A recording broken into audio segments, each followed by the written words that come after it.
قال الله تبارك وتعالى في القرآن المجيد والفرقان الحميد في شان حبيبه مخبرا وآمرا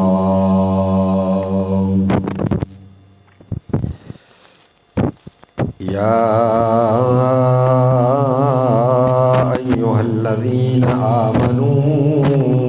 أطيعوا الله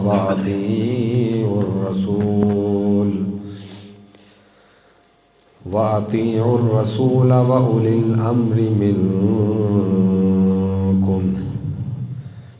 صدق الله العظيم وصدق رسوله النبي الكريم الأمين المكين الرحيم ونحن على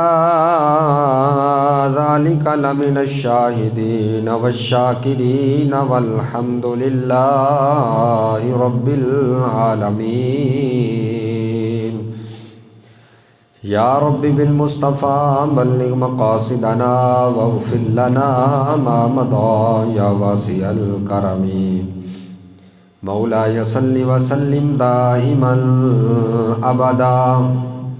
على حبيبك خير الخلق كلهم إن الله وملائكته يصلون على النبي يا أيها الذين آمنوا صلوا عليه وسلموا تسليما پڑھیے الصلاۃ والسلام علیکہ یا رسول اللہ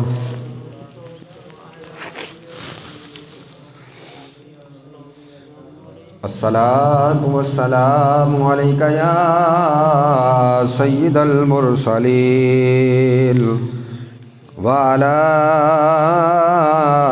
آلک واصحابک یا رحمۃ للعالمین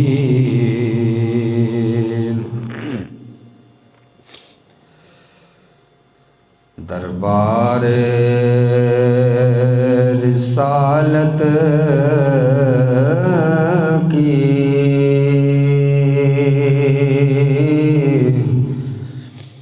کیسی وہ گھڑی ہوگی دربار رسالت کی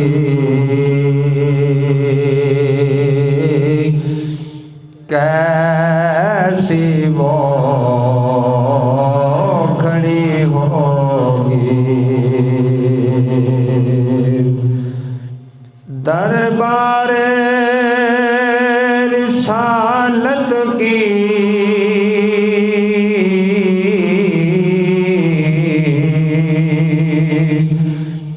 کیسی وہ کھڑی ہوگی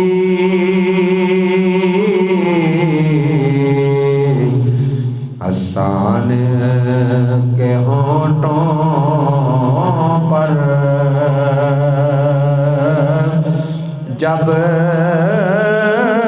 نعت نبی ہوگی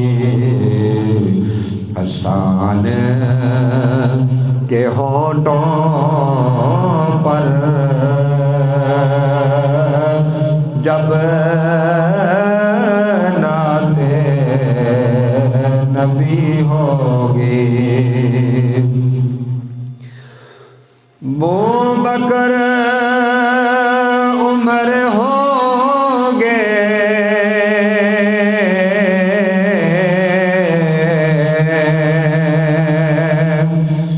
عثمان و علی ہوں گے ابوبکر عمر ہوں گے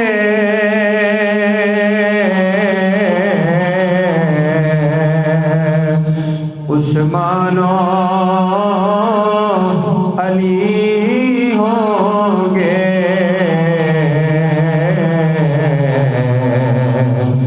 حسنین کے نانا کی کیا بزم سجی ہوگی، حسنین کے نانا کی کیا بزم سجی ہوگی، کہ شوق سے جاتے ہیں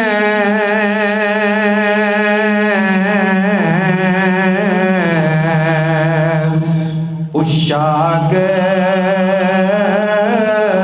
مدینے کو،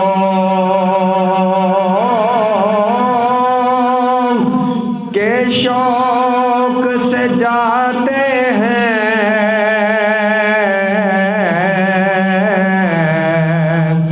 عشاق مدینے کو،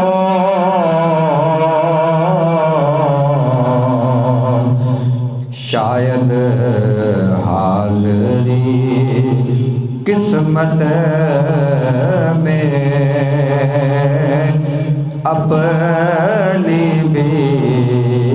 کبھی ہوگی، شاید حاضری قسمت میں اپنی بھی کبھی ہوگی، دربار رسالت کی کیسی وہ گھڑی ہوگی، حسان کے ہونٹوں پر جب نعت نبی ہوگی،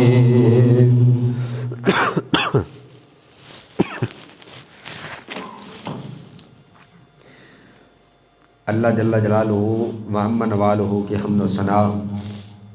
ذکر و اذکار کے بعد حضور پر نور سید عالم نور مجسم رہبر مکرم ہادی سبل مولائے کل آقائے نامدار مدنی کردگار حبیب خدا اشرف انبیاء جان کائنات بہار کائنات فخر کائنات ملجأ کائنات ماوائے کائنات اصل کائنات جلوہ صبح ازل نور ذات لم یزل فخر آدم و بنی آدم فخر عرب و عجم احمد مجتبیٰ محمد مصطفیٰ صلی اللہ علیہ وآلہ وسلم کی بارگاہ میں عقیدتوں محبتوں اور ارادتوں کے پھول نشاور کرنے کے بعد قرآن مجید فرقان حمید کے 5ویں سپارے میں سے ایک آیا مبارکہ کا کچھ حصہ تلاوت کرنے کا شرف حاصل کیا۔ دعا ہے کہ اللہ تبارک و تعالیٰ میری زبان پہ کلمہ حق جاری کرنے کی، سب کو سن کر سمجھنے کی، ہم سب کو اس پر عمل کرنے کی توفیق عطا فرمائے۔ اللہ تبارک و تعالیٰ نے ارشاد فرمایا، یا ایھا الذین آمنوا اطیعوا اللہ و اطیعوا الرسول، اے ایمان والو اللہ کی اطاعت کرو اور رسول کی اطاعت کرو۔ اور تیسرا فرمایا وَأُولِي الْأَمْرِ مِنْكُمْ، تم میں سے جو صاحب معاملات ہو یعنی جو حاکم بنے اس کی اطاعت کرو۔ یہ جو تیسرا پوائنٹ ہے آج یہی میرا موضوع ہے۔ میں نے پچھلے 2-3 جمعوں میں حضرت ابوبکر صدیق رضی اللہ تعالیٰ عنہ کی ابتدائی فضیلت شان اور اس حوالے سے میں نے گفتگو کی۔ آج میں آپ کی مسند خلافت پہ جو آپ بیٹھے تھے اس حوالے سے گفتگو کروں گا کہ حضرت ابوبکر صدیق رضی اللہ تعالیٰ عنہ آپ کیونکہ خلیفہ بلا فصل ہیں اور آپ نے حکمرانی تقریباً 2 سال 3 ماہ 10 دن آپ نے حکمرانی کی۔ مسند خلافت پر بیٹھنے کے حوالے سے چند گزارشات کروں گا کہ آپ کا خلیفہ بننا اور بن کر پھر آپ نے کیا اعمال کیے۔ اللہ تبارک و تعالی ہماری حاضری کو قبول و منظور فرمائے۔ یہ جو اولی الامر منکم صاحب معاملات جو ہیں، یعنی جو حکمران ہیں، ان کی اطاعت کرو، اس سے مراد وہ حکمران نہیں ہے جو اللہ اور اس کے رسول کے شریعت کے خلاف فیصلے کریں۔ اگر ایسا ہی ہوتا تو حضرت امام حسین رضی اللہ تعالی عنہ کبھی بھی یزید کے خلاف نہ جاتے، کیونکہ وہ بھی حکمران تھا۔ اس حکمران سے مراد وہ جو شریعت کا نفاذ کرے، شریعت کے مطابق عمل کرے، اس حکمران کی اطاعت کرنا ایسے ہی فرض ہے جیسے اللہ اور اس کے رسول کی اطاعت کرنا فرض ہے۔ حضور علیہ الصلوۃ والسلام جب اس دنیا سے رحلت فرما گئے، تشریف لے گئے، تو انصار وہ کہنے لگے مہاجرین کو کہ ایک امیر ہم میں سے ہوگا اور ایک امیر تم میں سے ہوگا۔ تو حضرت سیدنا حضرت عمر بن خطاب رضی اللہ تعالی عنہ آپ ان کے پاس تشریف لائے، انصار کے پاس۔ آپ نے کہا اے انصار، اے گروہ انصار، تمہیں نہیں پتہ، تمہیں معلوم نہیں کہ حضور علیہ الصلوۃ والسلام نے حکم فرمایا تھا کہ حضرت ابو بکر صدیق رضی اللہ تعالی عنہ کو لوگوں کو نماز پڑھائیں۔ تم میں سے کس کا نفس یہ گوارا کرتا ہے کہ وہ حضرت ابو بکر صدیق سے آگے قدم بڑھائے؟ تو انصار نے جب حضرت عمر بن خطاب رضی اللہ تعالی عنہ کی یہ بات سنی تو وہ کہنے لگے ہم اس بات سے اللہ کی پناہ مانگتے ہیں کہ ہم حضرت ابو بکر صدیق سے آگے کسی کو بڑھائیں۔ تو وہ جو کہہ رہے تھے کہ ایک امیر ہم میں سے ہوگا ایک تم میں سے، انہوں نے اپنی اس بات سے جو ہے نا وہ معذرت کی اور کہا حضرت ابو بکر صدیق کی مسند خلافت پہ بیٹھیں گے۔ مولا کائنات حضرت علی المرتضیٰ رضی اللہ تعالی عنہ آپ خود ارشاد فرماتے ہیں کہ جب حضور علیہ الصلوۃ والسلام نے حضرت ابو بکر صدیق رضی اللہ تعالی عنہ کو امامت کے لیے مصلی دیا تھا، اس وقت نہ میں بیمار تھا اور نہ ہی غیر حاضر تھا، میں موجود بھی تھا اور میں صحت مند تھا۔ اللہ تبارک و تعالیٰ کے پیارے محبوب نے حضرت ابو بکر صدیق کو دین کے لیے ہمارا امام بنایا، تو ہم نے حضور کے وصال کے بعد دنیاوی امور کے لیے بھی حضرت ابو بکر صدیق کو ہی امام بنا لیا۔ تو حضرات عزیز وقار، یہ 2 باتیں مسند خلافت کے حوالے سے میں نے ذکر کی۔ تو حضور صلی اللہ علیہ وآلہ وسلم جب آپ طویل علالت میں تھے، شدید بیماری تھی آپ کو، تو اس وقت صحابہ کرام کے چہرے مرجھائے ہوئے تھے، وہ پریشان رہتے تھے، اضطراب میں رہتے تھے۔ پریشانی کی حالت، کیفیت یہ ان کے دلوں پہ رہتی تھی، چہروں پہ بھی پریشانی کے آثار رہتے تھے۔ ایک دفعہ 12 ربیع الاول کا دن تھا اور صبح کا وقت تھا۔ 12 ربیع الاول صبح کے وقت حضرت محمد مصطفیٰ صلی اللہ علیہ وآلہ وسلم مسجد میں تشریف لائے۔ صحابہ پریشان تھے آپ کی بیماری کی وجہ سے، کچھ بہتری آئی تو آپ مسجد تشریف لائے تو صحابہ کرام کے مرجھائے ہوئے چہرے وہ کھل اٹھے، وہ روشن ہو گئے، چہرے کھل اٹھے۔ صحابہ کرام کا تو ہر وقت یہ دل کرتا تھا کہ ہم ہوں اور ہمارے سامنے آمنہ کے لال کے چہرے، ہم ان کے چہرے کی زیارت کرتے رہیں۔ اسی لیے تو حضرت ثوبان رضی اللہ تعالیٰ عنہ آپ جب گھر سے نکلے تھے، حضور کی بارگاہ میں تشریف لائے تھے تو سر جھکا کے بیٹھے ہوئے تھے، پریشان تھے۔ حضرت ثوبان رضی اللہ تعالیٰ عنہ کی یہ حالت دیکھ کر حضور نے پوچھ لیا، اے ثوبان، پہلے بھی میری بارگاہ میں آتا تھا، اتنا پریشان نہیں ہوتا تھا، آج کیوں پریشان ہے؟ تو حضرت ثوبان رضی اللہ تعالیٰ عنہ نے اپنی پریشانی کا اظہار کیا، یا رسول اللہ، گھر میں ہم بیٹھے ہوں، ہم اپنے دنیاوی کام میں مصروف ہوں، اپنے کام کاج کر رہے ہوں، ہمیں کوئی پریشانی آ جائے، تکلیف آ جائے، مصیبت آ جائے، حل نہ ہو رہی ہو، تو ہم آپ کی بارگاہ میں دوڑتے ہوئے آتے ہیں، آپ کا چہرہ اقدس دیکھتے ہیں، چہرہ انور کی زیارت کرتے ہیں تو ہمیں اپنے غم بھول جاتے ہیں، ہمیں تکلیفیں بھول جاتی ہیں کہ آپ کا چہرہ دیکھ کر ہمارے دل خوشی سے بھر جاتے ہیں۔ تو حضور نے پوچھا کہ پریشان کیوں ہے؟ عرض کی یا رسول اللہ جب قیامت کا دن ہوگا آپ کا مرتبہ بہت بلند ہوگا، ہم ادنا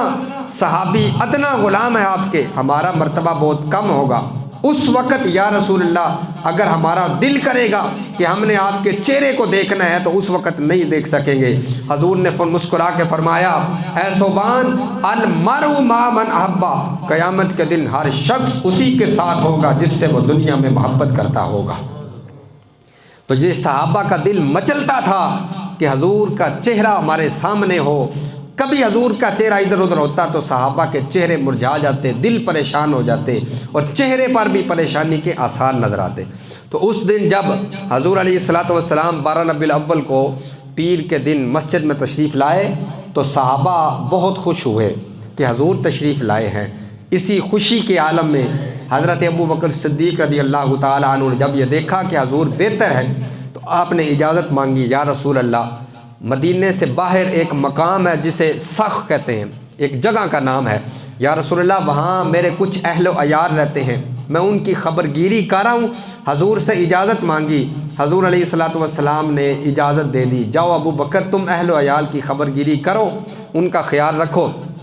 پھر آ جانا۔ حضرت ابو بکر صدیق نے اجازت لے کر آپ تو چلے گئے حضور کی۔ اس کے بعد آپ نے مسجد میں چاشت کی نماز پڑھی جو تقریباً سورج نکلنے کے 2-2.5 گھنٹے کے بعد جس کا وقت شروع ہوتا ہے۔ تو چاشت کی نماز پڑھی تو آپ کی طبیعت اور زیادہ بوجھل ہو گئی، وہاں تو زیادہ نہ بیٹھا گیا، تو آپ عائشہ صدیقہ رضی اللہ تعالیٰ عنہ کے حجرہ مبارک میں جب تشریف لے گئے تو حضرات ذی وقار اس دن 12 ربیع الاول اور پیر کا دن تھا، حضور علیہ الصلوۃ والسلام نے اسی دن وصال فرمایا۔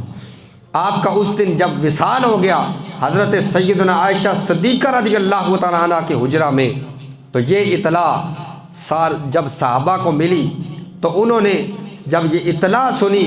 تو ان کی دنیا اجڑ گئی، اور سب سے پہلے حضرت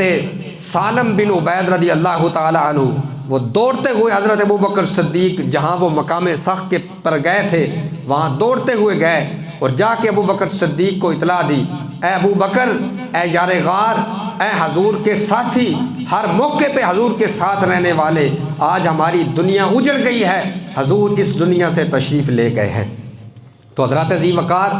غور کریں، آپ تصور نہیں کر سکتے جب حضرت ابو بکر صدیق تک یہ بات پہنچی ہوگی کہ وہ ایک لمحہ جو برداشت نہیں کر سکتے تھے حضور سے جدا ہونا،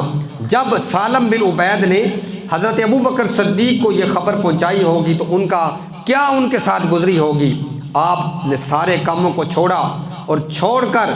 دوڑتے ہوئے مدینہ منورہ میں تشریف لائے، تو آپ نے کیا دیکھا کہ اس وقت صحابہ پریشان تھے، ہر صحابی اشک بار تھا، ہر ایک کا تأثر الگ تھا،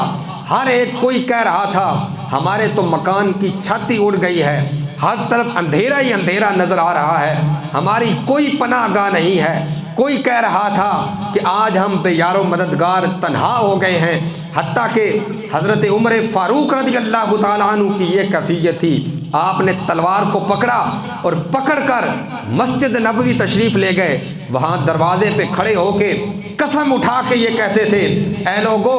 جس نے یہ کہہ دیا کہ محمد وصال فرما گئے ہیں میں اس کی گردن اڑا دوں گا، اللہ کی قسم ہے محمد زندہ ہے، محمد زندہ ہے۔ آپ نے تلوار اٹھا کے اتنی آپ کی کیفیت بدل گئی تھی۔ تو حضرت ذی وقار حضرت ابو بکر صدیق جب تشریف لائے تو اس وقت آپ نے کیونکہ حضور علیہ الصلوۃ والسلام کا چہرہ سب سے پہلے دیکھنا تھا،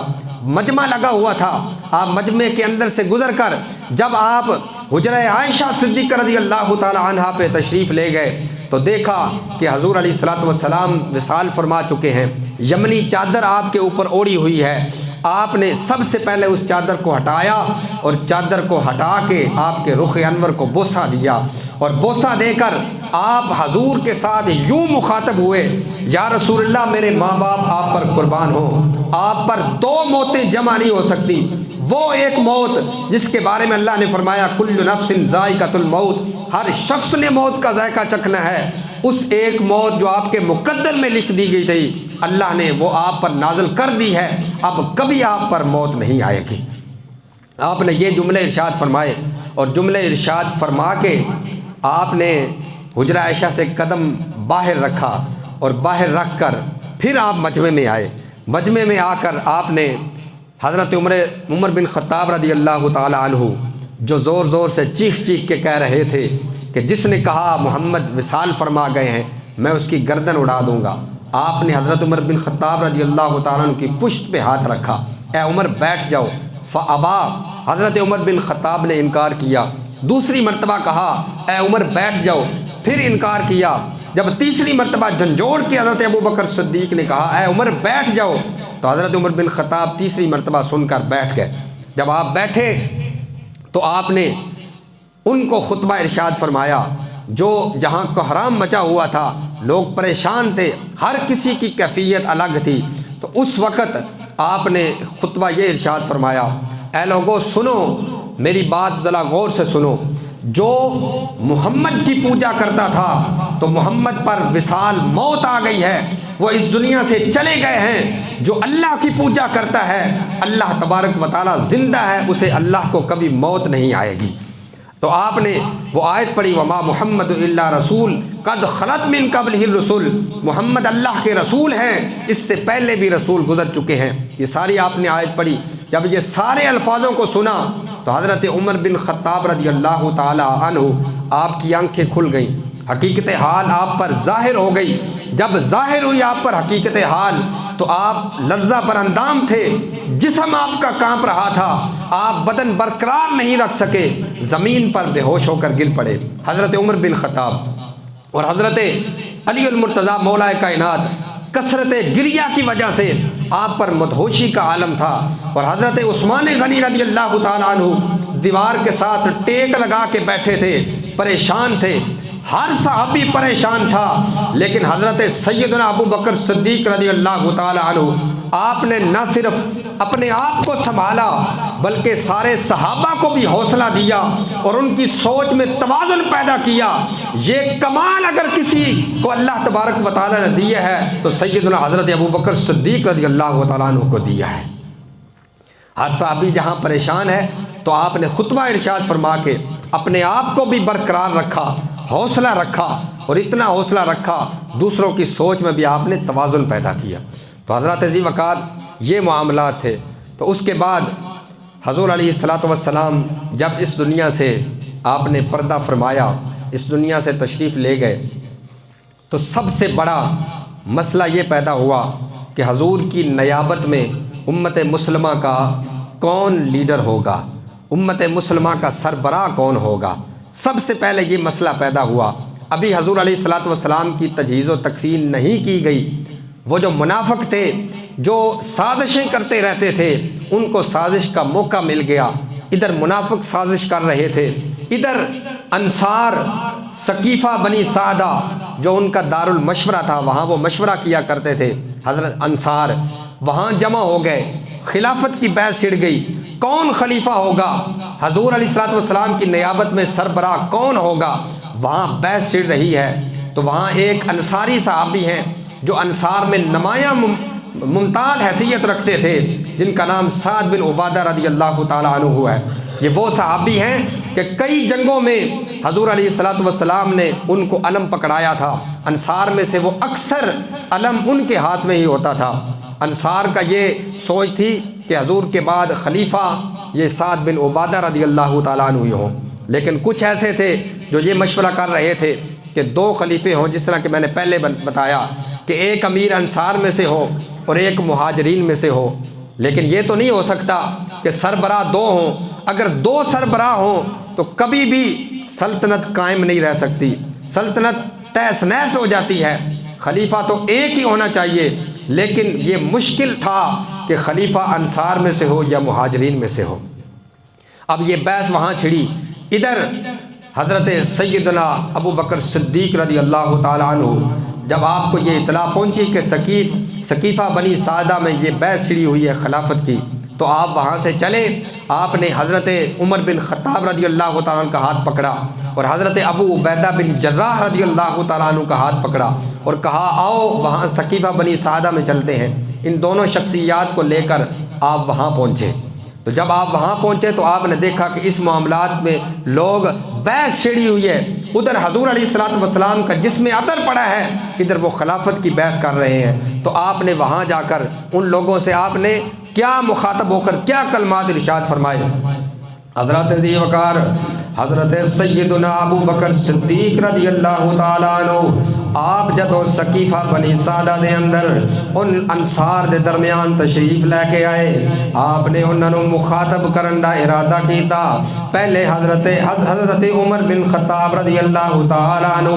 آپ نے تقریر کرن دی کوشش کی تھی۔ حضرت ابو بکر صدیق نے ہاتھ رکھ کے آکھیا اے عمر ہو سکتا ہے تیری گل نہ منن، مینوں گل کرن دے۔ حضرت ابو بکر صدیق رضی اللہ تعالیٰ عنہ آپ نے انہوں نے مخاطب کر کے ارشاد فرمایا اے گروہ انصار او وقت یاد کرو جدو حضرت محمد مصطفیٰ صلی اللہ علیہ وآلہ وسلم نے اس دنیا تے آ کے اپنی نبوت دا اعلان کیتا۔ نبوت دے اعلان تو بعد ساڈی خوش قسمتی ہے اسی محمد دی بیعت کر کے انہاں دا کلمہ پڑھیا۔ او بڑے بدبخت نے جنہ کلمہ نہ پڑھیا، حضور دے دین نو نہ منیا، اپنے آبا و اجداد دے دین تے ہی چل دے رہے۔ او مشرکین او کافراں دی طرف آپ اشارہ فرما رہے نے۔ سب تو پہلے اسلام دا ذکر کیتا، پھر اس تو بعد آپ نے قرآن دی آیت پڑھی والسابقون الاولون من المہاجرین والانصار۔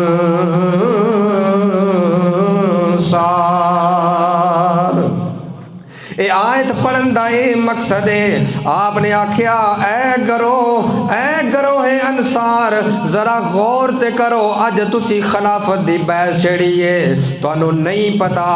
اللہ نے بھی مہاجرین نو انصار تے افضلیت دیتی ہے، اور حضور نے بھی یہ فرمایا ہے کہ مہاجرین انصار وچوں افضل نے۔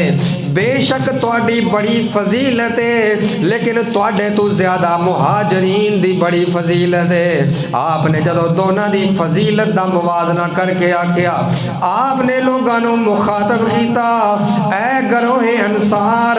بے شک خلیفہ تے مہاجرین وچوں بنے گا، لیکن تواڈی عمارت دا نام وزیر ہوئے گا، تواڈے وچوں تانوں وزارتاں ملن گیاں۔ آپ نے جدو ایک طویل خطبہ ارشاد فرمایا، اس تو بعد آپ نے ایک ہاتھ حضرت عمر بن خطاب دا پکڑیا اور دوسرا ہاتھ آپ نے حضرت ابو عبیدہ بن جراح رضی اللہ تعالی عنہ دا ہاتھ پکڑیا۔ دونوں ہاتھاں نو بلند کر کے آکھیا اے لوگو ساڈے وچوں اس وقت سب تو بہترین اے دو ذاتاں نے،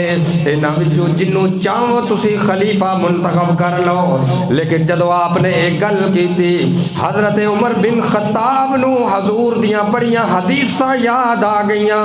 کہ حضرت ابو بکر صدیق نو حضور نے فلاں جگہ تے بھی بہتر فرمایا، فلاں جگہ تے بھی فرمایا کہ حضرت ابو بکر صدیق سب تو زیادہ محبوب نے۔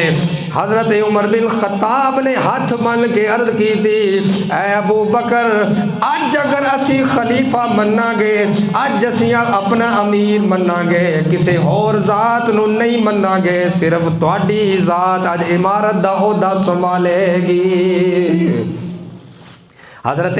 عمر بن خطاب رضی اللہ تعالیٰ عنہ نے اپنا ہاتھ چھڑایا اور عرض کی تھی اے ابو بکر صدیق کیونکہ آپ سب سے زیادہ حضور کے محبوب تھے اور سب سے بہتر تھے، آج اگر خلیفہ بننے کے اہل ہیں، حضور نے کئی جگہ پہ اشارے بھی فرمائے کہ حضرت ابو بکر صدیق ہی میرے بعد خلافت کے حقدار ہیں، آج ہم آپ کو خلیفہ مانتے ہیں۔ تو حضرات ذی وقار جس طرح میں نے بتایا کہ ابھی حضور علیہ الصلوۃ والسلام کی وصال کے بعد تجہیز و تکفین باقی ہے، حضرت ابو بکر صدیق تو عمر بن خطاب اور ابو عبیدہ بن جراح کو اس وجہ سے ساتھ لے کے آئے تھے، وہ جو وقتی معاملہ خلافت کا چھڑا ہوا تھا فی الوقت اس کو روکا جائے۔ لوگوں نے وہاں وقتی آپ کی بیعت کی، اس بیعت کرنے کے بعد جب حضور کی تجہیز و تکفین مکمل ہو گئی، جب 13 ربیع الاول کا دن آیا تو بیعت عام کا سلسلہ مسجد نبوی میں شروع ہوا۔ وہاں سارے صحابہ جمع ہوئے، 13 ربیع الاول کو سارے صحابہ اکٹھے ہوئے، وہاں ایک بیعت عام کا اعلان کیا گیا۔ سب سے پہلے حضرت سیدنا عمر بن خطاب رضی اللہ تعالیٰ عنہ آپ ممبر پر تشریف فرما ہوئے، ممبر پر بیٹھ کے آپ نے وہاں پھر حضرت ابو بکر صدیق رضی اللہ تعالیٰ عنہ کی فضیلت والی باتیں ذکر کیں، فضیلت والی احادیث ذکر کیں، بہتر یہ ہیں، محبوب یہ ہیں، افضل یہ ہیں اور بہادر یہ ہیں، علم والے یہ ہیں۔ آپ نے جب ساری باتیں کی تو منبر سے نیچے تشریف لائے اور حضرت ابو بکر صدیق رضی اللہ تعالیٰ عنہ کے بارگاہ میں عرض کی۔ آپ منبر پر بیٹھے اور اپنا خطبہ خلافت ارشاد فرمائیں۔ حضرت ابو بکر صدیق پھر بھی بڑی دیر تک زمین پہ بیٹھے رہے، نہیں اٹھ کے منبر پر بیٹھ رہے تھے کہ یہ عمارت بڑا مشکل عہدہ ہے، اس میں بڑی تکالیف ہیں، بڑی ذمہ داری ہے، بڑا بوجھ ہے۔ بڑی دیر کے بعد سوچو بچار کے بعد آپ اپنی جگہ سے اٹھے اور منبر پر آ کر آپ نے خطبہ خلافت ارشاد فرمایا۔ حضرت ذی وقار اس کے بارے میں یہ حدیث کے مضمون بھی ہیں کہ حضرت ابو بکر صدیق رضی اللہ تعالیٰ عنہ آپ نے فرمایا تھا، لوگوں میں عمارت کو پسند نہیں کرتا، میں نہیں اس بات کو پسند کرتا کہ میں تمہارا امیر بنوں، بلکہ میں تو ایک عاجزی اختیار کرنا چاہتا ہوں، میں تو یہ چاہتا ہوں میرے علاوہ کوئی اور خلیفہ بنے، کوئی اور امیر بنے۔ تو آپ نے جب منبر پر قدم رکھا، منبر پر بیٹھ گئے تو آپ نے وہاں خطبہ خلافت ارشاد فرمایا۔ آپ نے کیا فرمایا؟ حضرت ذی وقار جدو منبر تے حضرت سیدنا ابو بکر صدیق رضی اللہ تعالی عنہ آپ جلوہ افروز ہوئے، آپ نے منبر تے بیٹھ کے خطبہ خلافت لوگوں نے ارشاد فرمایا، اے لوگو سنو، تسی مینوں امیر مقرر کیتا ہے، حالانکہ میں تواڈے تو بہتر نہیں، میرے تو کئی لوگ بہتر نے۔ آپ نے مزید ارشاد فرمایا کہ اے لوگو اگر میں کوئی صحیح کام کراں اللہ اور اس کے رسول دے مطابق کراں تسی میری مدد کرو گے، اگر میں غلط کام کراں تسی مینوں سیدھا کرن دی کوشش کرو گے، خلاف شریعت کراں میری رہنمائی کرو گے۔ سچ ایک امانت ہے، جھوٹ خیانت ہے، تواڈے وچوں جڑا سب تو زیادہ کمزور ہے او میرے نزدیک سب تو زیادہ مضبوط ہے کہ او دا گلا شکوہ میں خود سنا گا۔ تواڈے وچوں جڑا سب تو زیادہ مضبوط ہے او میرے نزدیک سب تو زیادہ کمزور ہے کہ اس مضبوط کو میں قوم دا حق لے کے دیواں گا۔ اور مزید حضرت سیدنا ابو بکر صدیق نے فرمایا، اے لوگو جہاد ایک اعلیٰ فرض ہے، جڑیاں قوماں جہاد تو کنارہ کشی کر لیندیاں نے، جڑیاں قوماں جہاد چھڈ دیندیاں نے، اللہ تبارک و تعالیٰ انہاں تے ذلت اور رسوائی مسلط کر دیندا ہے۔ جڑیاں قوماں برائی وچ مبتلا ہو جاندیاں نے اللہ انہاں تے مصیبتاں نازل کر دیندا ہے۔ اے لوگو اج میں منبر تے بیٹھ کے میں اس سرعام اعلان کر رہا، اگر میں اللہ اور اس رسول دی اطاعت کراں، اس سے مطابق فیصلہ کراں، تسی میرے نال چلو۔ اگر جس دن بھی میں اللہ اور اس رسول دے فرمان تو انحراف کراں، تسی میری اطاعت چھڑ دیو۔ حضرت ذی وقار مسند خلافت دے بیٹھ کے اے عظیم خطبہ حضرت ابو بکر صدیق نے جدوں فرمایا، اس بات دی دلیل ہے کہ کائنات دے اندر سب تو زیادہ عاجزی تے انکساری حضرت ابو بکر صدیق دی ذات دے اندر ہے۔ اے مسند خلافت میں بیٹھ کے حضرت سیدنا ابو بکر صدیق رضی اللہ تعالیٰ عنہ نے آپ نے یہ خطبہ ارشاد فرمایا۔ تو حضرت ذی وقار اس کے بعد بیعت عام کا اعلان ہوا، باری باری صحابہ حضرت سیدنا ابو بکر صدیق رضی اللہ تعالیٰ عنہ کے ہاتھ پر بیعت کر رہے ہیں۔ میں یہاں یہ بتاتا چلوں کہ بعض لوگ اس خلافت پر تنقید کرتے ہیں، وہ کہتے ہیں کہ سیدنا علی المرتضیٰ رضی اللہ تعالیٰ عنہ آپ اس بات پہ راضی نہیں تھے کہ آپ بیعت نہیں کرنا چاہتے تھے، مجبوراً آپ سے بیعت کروائی گئی ہے۔ یہ سراسر غلط ہے، یہ من گھڑت روایات ہیں، یہ موضوع روایات ہیں۔ حضرت علی المرتضیٰ رضی اللہ تعالیٰ عنہ نے خود یہ ارشاد فرمایا تھا، جس طرح کہ پہلے میں نے بتایا، آپ نے لوگوں کو کہا، اے لوگو اللہ تبارک و تعالیٰ کے محبوب نے دینی امور کے لیے، دین کے لیے ہمارا جو امام بنایا ہے وہ حضرت ابو بکر صدیق کو بنایا ہے، آج ہم دنیاوی امور کے لیے بھی حضرت ابو بکر صدیق کو امام مانتے ہیں۔ آپ نے یہ بات کہی تھی۔ اور پھر جب آپ اپنے گھر سے بیعت کے لیے نکلے تھے کہ حضرت ابو بکر صدیق کی باقی صحابہ نے بیعت کی، آپ بھی بیعت کے لیے جب گھر سے نکلے تو اس وقت راستے میں کچھ آپ نے بیعت کے متعلق سنا کہ یہ فلاں فلاں جگہ پہ بحث ہوئی ہے، کچھ لوگ کہہ رہے تھے فلاں خلیفہ ہوگا، کچھ لوگ فلاں خلیفہ ہوگا، اس وقت آپ نے ایک ایسی وزنی بات کی تھی جس طرح کی کوئی بات نہیں کر سکتا۔ آپ نے کہا تھا کہ ابو بکر صدیق کے ہوتے ہوئے ہماری کون سی جرت ہے کہ ہم اس سے آگے کسی اور کو کھڑا کر سکیں۔ ابو بکر صدیق ہم سے مقدم ہے، مقدم ہے، مقدم ہے، باقی ساری ذاتیں ان سے مؤخر ہیں۔ آپ نے یہ بات کی۔ اور پھر ایک دفعہ حضرت سیدنا ابو بکر صدیق رضی اللہ تعالیٰ عنہ نے ممبر پہ بیٹھ کے یہ لوگوں کے سامنے اعلان کیا تھا، اے لوگو، میں اللہ کی قسم اٹھا کے کہتا ہوں، اس رب کی عزت و جلال کی قسم ہے، وہ بیعت جو تم نے کی ہے میں اس بیعت کو واپس کرتا ہوں، اس بیعت کو واپس کرتا ہوں۔ 3 دفعہ آپ نے یہ ارشاد فرمایا، اور ارشاد فرما کے آپ نے کہا تم کسی اور کو امیر بنا لو، تو وہاں بھی کوئی صحابی کھڑا نہیں ہوا، کھڑے ہوئے ہیں تو مولا کائنات کھڑے ہوئے ہیں۔ آپ نے حضرت علی المرتضیٰ رضی اللہ تعالیٰ عنہ، آپ نے وہاں بھی یہ بات کی، نہ ہم اپنی بیعت واپس لیتے ہیں، نہ آپ سے اس واپسی کی خواہش کا اظہار کرتے ہیں، ہم میں سے کون ہے جو جرت کر سکے جس کو حضور نے آگے آگے کیا ہو۔ آپ نے وہاں بھی یہ بات کی۔ ان سب سے یہ پتہ چلتا ہے، وہ جو کہتے ہیں، وہ جو فتنہ فساد پھیلاتے ہیں کہ حضرت علی المرتضیٰ مولا کائنات نے تقیہ کیا تھا۔ آپ کے علم میں ہے تقیہ وہی کرتا ہے جس کا ایمان کمزور ہوتا ہے۔ تقیہ طاقتور ایمان والا کبھی بھی تقیہ نہیں کر سکتا۔ حضرت علی المرتضیٰ رضی اللہ تعالیٰ عنہ کمزور ایمان والے نہیں تھے، بلکہ آپ قوی اور بہادر تھے، شجاعت رکھنے والے تھے۔ آپ کیسے تقیہ کر سکتے ہیں؟ حضرت علی المرتضیٰ کے بارے میں جتنی روایت میں وہ من گھڑت ہیں، وہ موضوع ہیں، اور کوئی بھی ایسی روایت نہیں ملتی کہ کہیں اس 24 سال کے عرصے میں حضرت علی المرتضیٰ رضی اللہ تعالیٰ عنہ نے اپنی نماز ان خلفائے ثلاثہ کے پیچھے پڑھ کے اپنی الگ نماز پڑھی ہو، نماز دوبارہ لوٹائی ہو۔ کوئی بھی ایک روایت نہیں ملتی کہ کہیں آپ نے اکیلے نماز پڑھی ہو۔ یہ سب من گھڑت روایت ہیں۔ حضرت علی المرتضیٰ نے بھی بیعت کی، باقی صحابہ نے بھی۔ یہ اجماع ہے کہ حضور کے بعد جو خلیفہ بلا فصل ہیں وہ سیدنا حضرت ابو بکر صدیق رضی اللہ تعالیٰ عنہ۔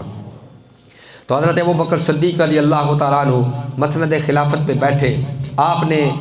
2 سال 3 ماہ 10 دن حکومت کی۔ اس حکومت کے دوران آپ نے کوئی بھی ایسا کام نہیں کیا جو حضور کی شریعت کے خلاف ہو۔ کئی فتنوں کی سرکوبی کی، منکرین زکوٰۃ کی آپ نے دھجیاں اڑائیں، ان کی سرکوبی کی۔ مسیلمہ کذاب جو نبوت کا دعویٰ کرنے والا تھا، اس کا آپ نے تعاقب کیا اور اس کو واصل جہنم کیا۔ وہ 30,000 کا لشکر، ادھر مسلمان 12,000 کے لشکر تھے، لیکن پھر بھی اللہ تبارک و تعالیٰ نے فتح عطا فرمائی۔ وہ لشکر اسامہ جس کو حضور نے اپنی زندگی میں بھیجا تھا، صحابہ نے مشورہ دیا اس کو واپس بلا لیں، بے شک وہ بہادر ہیں لیکن تجربہ کار نہیں ہیں۔ تو حضرت ابو بکر صدیق نے کہا تھا اگر مدینہ سارا خالی ہو جائے، انہوں نے یہ بھی کہا تھا وہ لشکر اسامہ میں بہت بڑے بڑے صحابی شامل ہیں، بڑے بڑے لوگ شامل ہیں، مدینہ میں لوگ کم رہ گئے ہیں، ابھی معاملات صحیح نہیں ہیں، آپ ان کو واپس بلا لیں، بعد میں وہ چلے جائیں۔ یہ 2 باتیں کی تھی۔ تو حضرت ابو بکر صدیق نے کہا اگر مدینہ سارا خالی ہو جائے تو ارد گرد سے درندے آ کے میریاں بوٹیاں نوچ لیں۔ جو کام حضور نے حکم دے دیا تھا ابو بکر کی یہ مجال نہیں اس کے خلاف کریں۔ تو حضرت عظیم وقار آپ نے اپنے مسند خلافت پہ بیٹھ کے ہر کام شریعت کے مطابق کیا ہے، اور ہر وہ کام کیا ہے جس میں اللہ اور اس کے رسول نے حکم ارشاد فرمایا تھا۔ مسند خلافت آپ نے جب خلافت آپ کی پوری ہوئی، جس دن آپ بیمار ہوئے تھے اس دن آپ نے حضرت عائشہ صدیقہ رضی اللہ تعالیٰ عنہا سے پوچھا تھا کہ آج کون سا دن ہے؟ تو حضرت عائشہ صدیقہ نے عرض کی ابا جان آج پیر کا دن ہے۔ پوچھا کہ حضور نبی کریم صلی اللہ علیہ وآلہ وسلم کا وصال کب ہوا تھا؟ تو عرض کی آپ کا وصال بھی پیر کے دن ہوا تھا۔ حضرت سیدنا ابو بکر صدیق رضی اللہ تعالیٰ عنہ کہتے ہیں اللہ کا شکر ادا کرتے ہیں، مجھے بھی یہ پیر کا دن کا ہی انتظار تھا اور مجھے امید تھی کہ میری روح بھی اسی دن نکلے گی۔ تو حضرت سیدنا ابو بکر صدیق رضی اللہ تعالیٰ عنہ نے ایک وصیت کی، جب میں اس دنیا سے چلا جاؤں میری ایک پرانی چادر ہے، کپڑوں میں چادر تھی، وہ پرانی چادر ہے، اس کو دھو کر 2 نئے کپڑے ملا کے ان 3 کپڑوں میں مجھے کفن دیا جائے۔ تو حضرت سیدنا عائشہ صدیقہ رضی اللہ تعالیٰ عنہ نے عرض کی بجان آپ نئے کپڑے سارے کیوں نہیں لے لیتے؟ تو آپ نے بڑی پیاری بات کی، نئے کپڑوں کا جو حقدار ہے وہ مردوں سے زیادہ زندہ حقدار ہے۔ تو آپ نے ساتھ یہ وصیت کی مجھے غسل میری اپنی بیوی حضرت اسماء بنت امیس رضی اللہ تعالی عنہ اور ان کے ساتھ میرا بیٹا عبد الرحمن بن ابی بکر جو ہے وہ ساتھ مدد کرے۔ آپ اس دنیا سے جب تشریف لے گئے آپ نے ایک وصیت کی تھی، مجھے دفن کرنا پہلے مجھے وہ حجرے پہ لے جانا جہاں حضور علیہ الصلوۃ والسلام مدفون ہیں، وہاں دروازے کے سامنے میری میت کو رکھ دینا اور اجازت مانگنا، یا رسول اللہ آپ کا یہ غلام ابو بکر حاضر ہے، انہیں اجازت دیجئے۔ اگر دروازہ کھل جائے، وہاں تالا لگا ہوا تھا، تالا کھل کے دروازہ کھل جائے اور آواز آ جائے کہ ابو بکر کو اجازت ہے تو وہاں دفن کر دینا، اگر اجازت نہ ملے تو پھر مجھے جنت البقیع میں دفن کر دینا۔ آپ کی وصیت کے مطابق آپ کی چارپائی کو اٹھا کے جب وہاں لے گئے تو وہاں رکھ کر لوگوں نے اجازت مانگی، یا رسول اللہ ابو بکر آپ کا غلام حاضر ہے۔ تو حضرت ذی وقار دروازہ کھلا اور اندر سے آواز آئی، اوصل الحبیب الی الحبیب، ایک حبیب کو حبیب کے ساتھ ملا دو، حبیب کو حبیب کے ساتھ ملنے کی اجازت ہے۔ تو اس اجازت کے تحت حضرت سیدنا ابو بکر صدیق کو حضور کے پہلو میں دفنا دیا گیا۔ حضرت ذی وقار دعا ہے کہ اللہ تبارک و تعالی ہمیں صحابہ کی سیرت پر عمل کرنے کی توفیق عطا فرمائے، اللہ اور اس کے رسول کی اطاعت کرنے کی توفیق عطا فرمائے۔ وما علینا الا البلاغ المبین۔ ماشاءاللہ یہ جامعہ کی تعمیر میں مسلسل کافی لوگوں نے حصہ ڈالا ہے، پچھلے 2-3 جمعوں میں نے اعلان بھی کیا تھا۔ اب بھی ماشاءاللہ الحمدللہ جذبہ رکھنے والے لوگ ہیں۔ چودھری عبدالوہاب ایوب صاحب جنہوں نے 600 روپیہ، چودھری صغیر احمد ٹھیکیدار 10,000 روپیہ، اور ایک شخص ہیں جنہوں نے نام لینا کا نام نہیں لینا، انہوں نے 2,000 روپیہ دیا ہے۔ چودھری سرور صاحب 5,000، چودھری اجاز صاحب 5,000، چودھری محمد یاسین 5,000، ملک جنید طارق سمرالہ 7,000، محسن شفیع صاحب 500، چودھری رقیب صاحب، علی رضا صاحب، صوبیدار ظفر صاحب، محمد وارث صاحب، ماسٹر عمران صاحب، محمد شہزاد صاحب، حاجی حسین صاحب، انہوں نے 1,000 روپے پیش کیا ہے۔ ملک مرید حسین صاحب 10,000 روپے، چودھری منیر حسین صاحب ٹھیکیدار 5,000، مرزا ساجد حسین 10,000، حافظ جمیل شبیر 5,000، چودھری حاجی انور صاحب انہوں نے بھی 5,000 یہ اس ادارے کی خدمت کی ہے۔ اللہ تبارک و تعالی سب کے اس جذبے کو سلامت رکھے۔ من ذا الذی یقرض اللہ قرضا حسنا، یہ وہ قرض حسنہ ہے جو اللہ ہم سے مانگتا ہے، اللہ اپنے لیے نہیں مانگتا، یہ مانگنا ہمارا ہی فائدہ ہے، اس کے ذریعے اللہ مدد کرواتا ہے ایک دوسرے کی۔ اللہ ہمیں ہمیشہ دینی ادارے کی خدمت کرنے کی توفیق عطا فرمائے۔ وما علینا الا البلاغ المبین۔